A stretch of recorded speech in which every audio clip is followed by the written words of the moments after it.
जी वीर अस्सलाम वालेकुम। Canadian road tracker blogger realtor here. आज ये मैं इस टॉपिक के ऊपर एक आखिरी वीडियो बना रहा हूँ क्योंकि मेरे पास बेतहाशा क्वेश्चंस ईमेल के थ्रू और कमेंट्स के थ्रू के क्या कनाडा मेरे लिए बेहतर होगा, क्या मेरी इतनी तालीम है, क्या मैं कनाडा में एडजस्ट हो सकूँगा। मैं बिल्कुल ही अनएजुकेटेड हूँ और इवन वो सिटीजनशिप की वीज़े की स्पेलिंग लिखते हैं तो वो भी वो सही तरीके से नहीं लिख पाते हैं।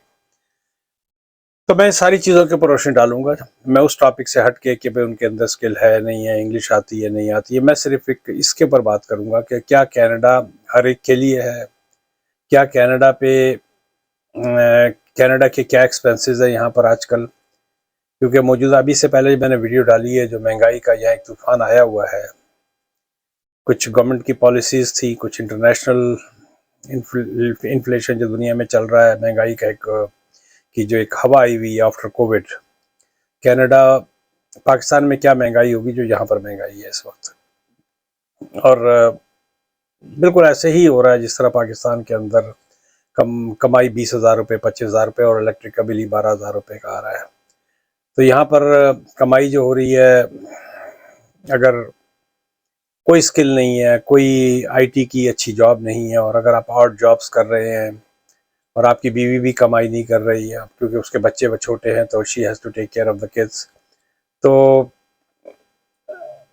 आप खुद अकेले काम कर रहे हैं और ऑड जॉब्स कर रहे हैं, तो क्या आप सरवाइव कर सकेंगे? तो बिल्कुल वो पाकिस्तान वाला हिसाब यहाँ पर हुआ है। चलें, जब भी हम किसी मुल्क से निकलते हैं, पाकिस्तान हो, इंडिया हो, बांग्लादेश हो, मैं 3 मुल्कों की बात करता हूँ सब कॉन्टिनेंट की, जिनके बारे में थोड़ा बहुत मुझे पता है कि वहाँ से लोग क्यों निकलना चाहते हैं। वहाँ से बेतहाशा वजूहात हैं, पॉलिटिकल रीज़न है, रिलीजियस रीज़न्स हैं, या वहाँ की महंगाई है। तो यहाँ मोस्टली जो लोग आते हैं वो इकोनॉमिक इमिग्रेंट होते हैं। हम उनको इकोनॉमिक इमिग्रेंट कहते हैं ताकि उनका रहने का अंदाज या 4 पैसे जमा हो जाएं जो पीछे के कर्जे हुए हैं, या कोई मकान है, या बहन की शादी है, या माँ बाप का हज है।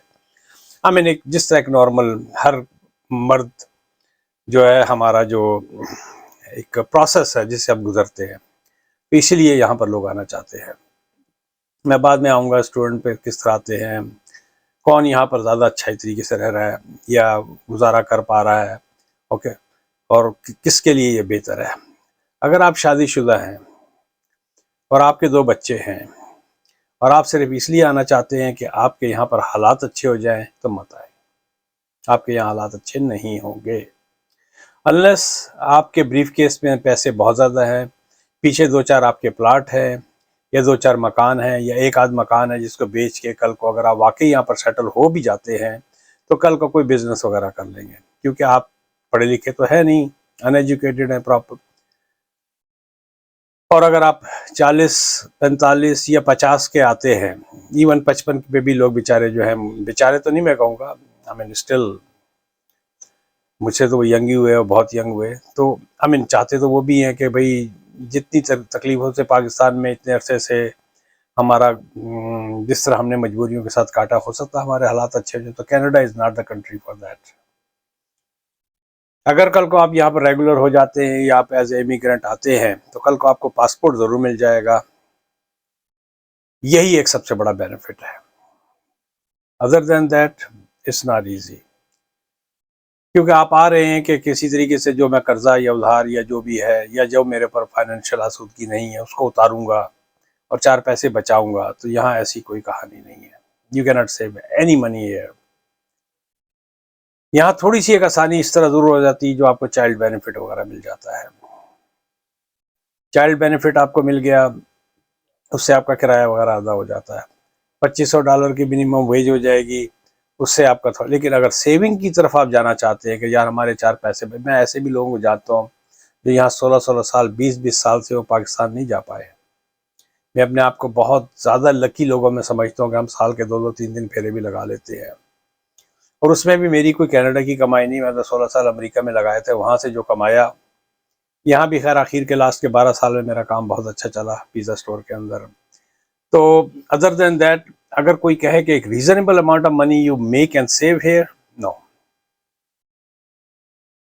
हाँ, अगर आपने 2-4 शॉट दूसरे लग गए बिजनेस के अंदर, या प्रॉपर्टीज में आज से 5 साल पहले या 4 साल पहले लग रहे थे, उसमें लोगों के 4 पैसे बन गए हैं। लेकिन मौजूदा हालात में जो बन चुके हैं बहुत मुश्किल है। चलें, ये तो एक बहुत बड़ी तमीज़ हो गई 5 मिनट की। अब अगर आप विजिट वीज़े पे आते हैं, इतना सारा पैसा खर्च करके आते हैं, और मैं पिछली वीडियोस में भी इसका जिक्र कर चुका हूँ, तो LMIA जो है, मैं अब यूट्यूब पे कह देता हूँ, मैं 30,000, 40,000, इवन 50,000 पे चला जाता है। उसके बाद एक नई कहानी स्टार्ट होगी आगे। वर्क परमिट अलग है, फिर वकीलों को खिलाना और लॉयर्स को खिलाना। सबसे ज़्यादा मैं दोबारा, जिस तरह मुख्तलिफ वीडियोस के अंदर मैं जिक्र कर चुका हूँ, मैं फिर दोबारा कहता हूँ, यहाँ जो थोड़ा, हालांकि इस वक्त स्टूडेंट्स भी जो है ना वो ब्रिज के अंदर के नीचे सो रहे हैं, क्योंकि यहाँ पर मकानों की इंतहाई शॉर्टेज है। स्टूडेंट्स को मकान मिलते नहीं है, स्टूडेंट ज़्यादा आ गए हैं। इसकी मिसाल ऐसी है कि एक रोटी में 10 खाने वाले। हाउसिंग इतनी स्ट्रॉन्ग है नहीं, हाउसिंग इतनी स्ट्रॉन्ग है नहीं, तो उनके लिए रहना बहुत मुश्किल है। चलें, तो स्टूडेंट्स के लिए तो सही है ये। स्टूडेंट्स यहाँ फिर भी किसी तरीके से, क्योंकि सिंगल होते हैं, मैरिड नहीं होते हैं, जिम्मेदारियाँ उन पर कम होती हैं, मिलजुल के रह रहे होते हैं 4-4 लड़के, और स्किप द डिशेस ऊबर में किसी तरीके से, और अब 40 घंटे भी उनको मिल जाते हैं। उसमें फिर अगर वो अपने आप को स्टेबल कर लेते हैं तो उनके लिए सही है, वो आ जाए। IT के अंदर हैं, स्किल्ड हैं, हाई टेक उसके अंदर हैं, आ जाए।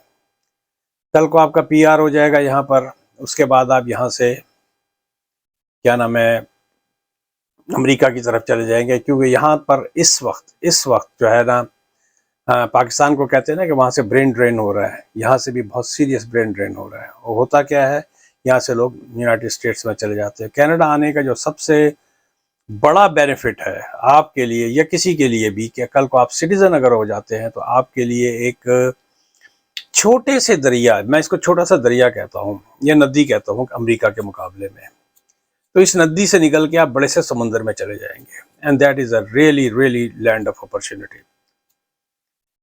कई लोगों ने मुझे एतराज़ किया कि आप तो कनाडा को हेवन ऑन अर्थ कहते थे। बिल्कुल है heaven on earth, very peaceful है, वेरी पीसफुल है। लेकिन ये हेवन ऑन अर्थ सर्टन लोगों के लिए, not for everybody. Old age हैं, जिस तरह मैं हूँ, गवर्नमेंट बिठा के खिला रही है, अल्हम्दुलिल्लाह।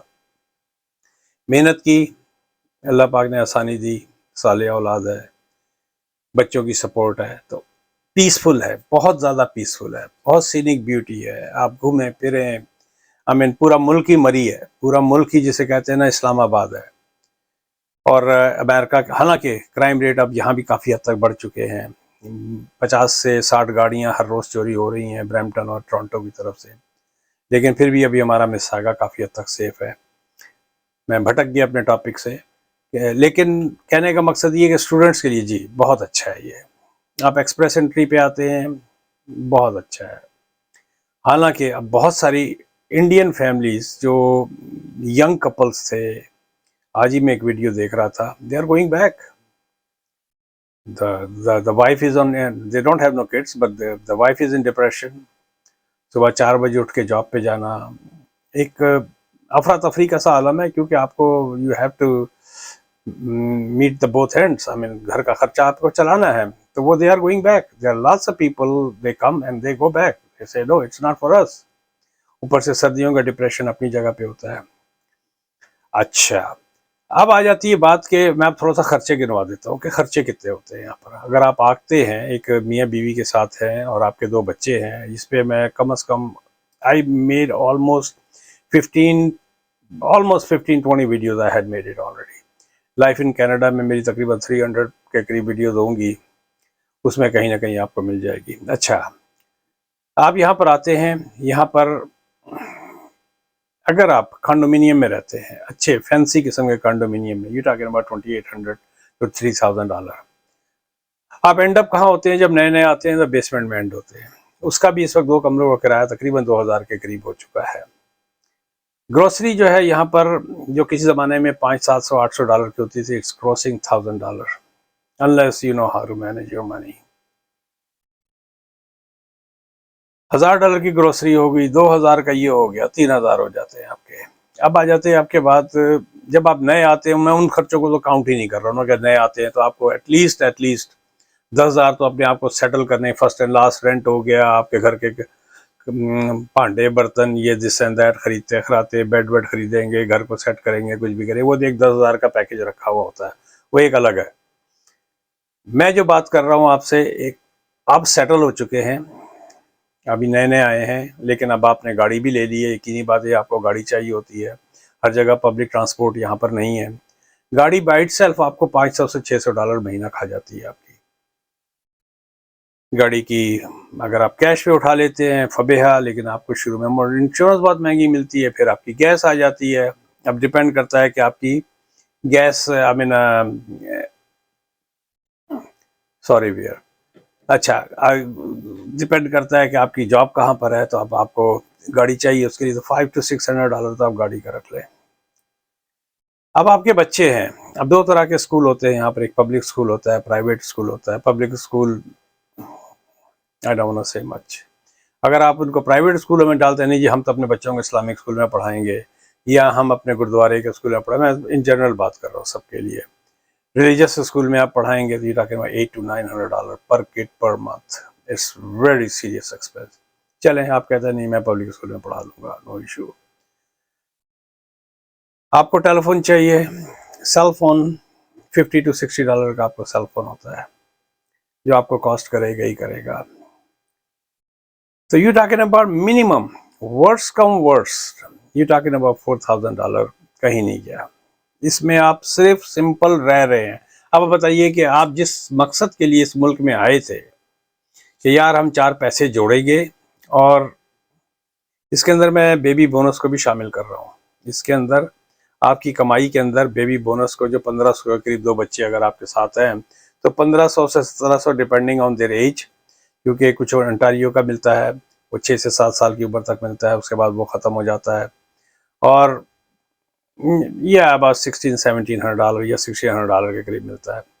मिनिमम वेज के ऊपर अगर आप जब काम कर रहे हैं तो आपको 2500 टेक होम, 2500 का एक वो बनता है पैकेज। मैं कह रहा हूँ कि $16 पर आवर के हिसाब से टैक्स वैक्स कटने के बाद जो है ना आपको। इसके बाद आपके ऊपर है कि आप कितनी जान मार के अलग से फिर ओवर टाइम भी कर रहे हैं, तो that is a separate thing. जितना गुड़ डालेंगे उतना मीठा होगा। आपने कहा नहीं या मैं 8 घंटे की ये जॉब करूँगा तो शाम में 4 घंटे ऊबर भी चला लूँगा। लेकिन आप आए थे यहाँ पर आसूदगी के लिए, आप आए थे यहाँ पर आसानी के लिए। अब आप एक ग्रिल से गुजर रहे हैं, गन्ने का बेलना होता है ना, आप उसके नीचे से गुजर रहे हैं। आपका जूस निकले चला जा रहा है, आप डिप्रेशन में जाते चले जा रहे हैं। अब आ जाता है विंटर, विंटर की क्लोथिंग फिर अलग से आप लेंगे। पाकिस्तान से कपड़े में अक्सर मेरे व्यूअर होते हैं कि हम आ रहे हैं तो क्या नाम है, कौन कौन से कपड़े, पाकिस्तान से कपड़े नो, पाकिस्तान का कोई कपड़ा यहाँ नहीं चल रहा अनलेस आप लाइट हाउस से वहाँ सीरियस किस्म के कोट वगैरह वहाँ से पढ़ के ले आए, जो यहीं से वहाँ जाते हैं। I mean somewhere from the Europe they goes over there. तो एक तो ये कहानी है, विंटर क्लोथिंग आ गई, फिर विंटर की अपनी लवाजमात है, विंटर के हिसाब से आप अपने आप को विंटराइज करते हैं। अच्छा, अब गाड़ी के खर्चे, क्योंकि आते साथ ही आप 0 मीटर गाड़ी तो निकालेंगे नहीं, आप तो लेंगे कोई यूज। अब आपका नसीब है। मैं कहता हूँ ना कि कभी कभी शायद मैं यूट्यूब पे कह पाऊँ ना पे कह पाऊँ, गाड़ी और बीवी नसीब से मिलती है। बीवी अच्छी मिल गई दुनिया जन्नत, गाड़ी अच्छी मिल गई दुनिया जन्नत। हम सॉरी, किसी कुछ औरतों को बुरा लग जाएगा मेरी बात, मेरी आदत है इस तरह की बातें करने की। तो अब अगर गाड़ी ने हाथ दिखा दिया तो आपका काम हो गया। अब आप जो है ना, हमारे नासिर भाई हैं, उन्हीं के पास भागेंगे आप हर वक्त। आप जो है ना सुबह सुबह नासिर भाई और भाजी देखना मेरी गड्डी नु की हो गया। तो यानी और तो अनएक्सपेक्टेड जो खर्चे हैं उनके लिए आपके पास कुछ नहीं बचता है। तो ये है। फिर आगे एक्सप्रेस एंट्री का जिस तरह मैंने जिक्र किया, डिफरेंट स्ट्रीम्स हैं। हाँ, उस पर अगर लोग आते हैं, स्किल्ड लेबर आती है, अच्छी जॉब पे यहाँ पर आ जाते हैं, उनको भी कईयों को एक्सप्रेस एंट्री पे आते साथ ही जॉब नहीं मिलती है। कई लोग हैं, मैं कई लोगों को जानता हूँ जो आए थे अपनी ट्रेड किस काम के लिए, अब वो कोई सेल फोन की दुकान पे काम कर रहा है, या सेल फोन ठीक कर रहा है, या कुछ, या उबर उबर की डिलीवरी कर रहा है, नहीं मिलती जॉब अनलेस आप बिल्कुल लेटेस्ट जो भी आईटी के अंदर जो कोर्सेज वगैरह चल रहे हैं, आई क्लाउड है, डाटा है, और नेट सिक्योरिटी है, और या लड़म पलड़म, मुझे तो पता भी नहीं भाई, माफ़ करना। अगर आईटी वाला कोई सुन रहा है बंदा तो उसके अगर आपने सर्टिफिकेशन वगैरह की हुई है, आपने वहाँ से पहले से जॉब अरेंज की हुई है तो यस। तो कहने का मकसद ये है कि आने से पहले जो है ना हैवी होमवर्क करके आए। अक्सर लोग होते हैं कि जी इतनी खुशी में होते हैं कि यार हमारा वीज़ा लग गया है या हमारा पीआर आ गया, वो तैयारियों में लग जाते हैं, ये भी ले जाऊं वो भी ले जाऊं, ये करना है वो करना है, लेकिन वो ये नहीं देखते कि भाई जहाँ जा रहे हो उसकी भी तो तैयारी कर लो, उसका भी तो पता कर लो, उसके लिए भी तो नेटवर्किंग कर लो। नेटवर्किंग जो है that is one of the best thing you should do all.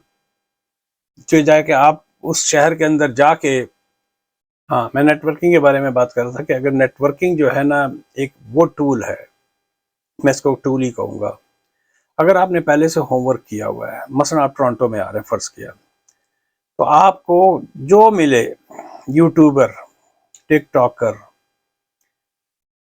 आजकल डिजिटल ज़माना है, हर चीज़ जो है, अब आपको कोई लेटर तो लिखना नहीं है, ईमेल के पे भी लोग कम ही जवाब देते हैं, तो उसका बेस्ट ये है कि आप टिकटॉक पे, यूट्यूब पे कोई तो जवाब देगा ना, कोई तो रास्ता बताएगा। फिर जिस शहर में आ रहे हैं या जिस शहर में आने का वहाँ का मैस ट्रांजिट सिस्टम, क्योंकि आते साथ ही आप गाड़ी नहीं लेंगे। दूसरा, आप उस अगर आप जिस मज़हब के हैं वहाँ के गुरुद्वारे, वहाँ के मस्जिद, वहाँ के मंदिर, उनके एड्रेसेस वगैरह, और ये देखें कि सिटी कैसे डिवाइड होता है, सिटी किसके ऊपर बेस कर रहा है, कहाँ पर कौन कौन से लोग किस किस तरह की आप डिफरेंट डालें कि आपकी कम्युनिटी किस जगह पे है, कहाँ से आपको हेल्प मिल सकती है, तो अपना एक बेस पहले से क्रिएट कर लें। मुझे याद है मैं ग्वांजो या लिस्बन या इस तरह के जितने भी इस्तांबुल वगैरह जिन जिन शहरों में भी गया, बेतहाशा, या जिस तरह मक्का मदीना या जो भी है, तो मैं पहले से ही ट्रांजिट सिस्टम है, ये है वो है, अगर मुझे लंबे रहना है, अगर करीब थोड़े दिन के लिए रहना है that's a different thing, but if I am living there for more than 2 weeks then I start working on it. मुझे ग्रुप के साथ इसराइल जेरूशलम वगैरह जाना है और फिर जॉर्डन वगैरह जाना है, तो मैं अभी से उसके ऊपर I am trying my level best to get a full knowledge. वो मैं ग्रुप के साथ होऊंगा और उसके बाद अकेला भी हो सकता हूँ, लेकिन I am trying to grasp as much knowledge है। तो मैं वीडियो लंबी हो रही है, तो मेरे कहने का मकसद ये कि पहले तो ये सोचें कि आप क्यों कनाडा जाना चाहते हैं। ऐसा तो नहीं कि आप जिस मुसीबत से निकल के आए थे उसी मुसीबत में दोबारा यहाँ गिरफ्तार हो जाएंगे। और फिर दूसरी चीज़ जो मुझे, मेरे पास बहुत सारे जो व्यूअर्स के जो क्वेश्चन आते हैं कि भाई क्या मुझे इस चीज़ के अंदर जॉब मिल जाएगी उस एज ए विजिट वीज़ा, या मैं फलाना ट्रेड का हूँ, तो बिल्कुल आप अपने जहन में ये बना के लाएं कि अगर मुझे ये चीज़ नहीं मिलती तो मेरे पास अल्टरनेट क्या होगा, मैं क्या करूँगा वहाँ पर। चलें व्यूअर, रहे नाम अल्लाह का। मैं जिस तरह पहले भी रिक्वेस्ट करता हूँ, हमेशा मेरी वीडियो को सब्सक्राइब करें, बेल आइकॉन को दबाएं। हो सकता है इस वीडियो से अगर एक आदमी का भी भला हो जाए तो मेरा काम हो गया।